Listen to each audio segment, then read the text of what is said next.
రాజకీయాల నుంచి బయటికి వచ్చిన తర్వాత అలీ తొలిసారి పవన్ కళ్యాణ్ గురించి ఓ షోలో ఆసక్తికర వ్యాఖ్యలు చేశారు.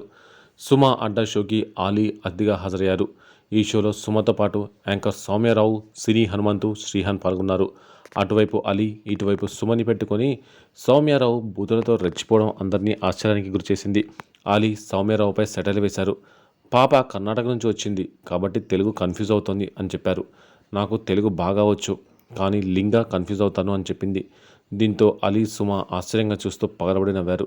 మీరు అనుకుంటున్న లింగ కాదు, స్త్రీలింగం, పురుషలింగం అని తెలిపింది. దీంతో అలీ ఆలింగానా అంటూ నవ్వులు పోయించారు. ఇక సుమ అలీని కొన్ని ప్రశ్నలు అడిగింది. ఇందులో పవన్ కళ్యాణ్ గురించి అయిన ప్రశ్న వైరల్గా మారింది. ఆన్ స్క్రీన్లో ఈ హీరోల్లో ఎవరితో కాంబినేషన్ అంటే మీకు ఇష్టం అని సుమ అడిగింది. రవితేజ, పవన్ కళ్యాణ్ అంటూ 2 ఆప్షన్స్ ఇచ్చింది. అలీ ఏమాత్రం ఆలోచించకుండా పవన్ కళ్యాణ్తో కాంబినేషన్ అంటే తనకు ఇష్టమని చెప్పారు.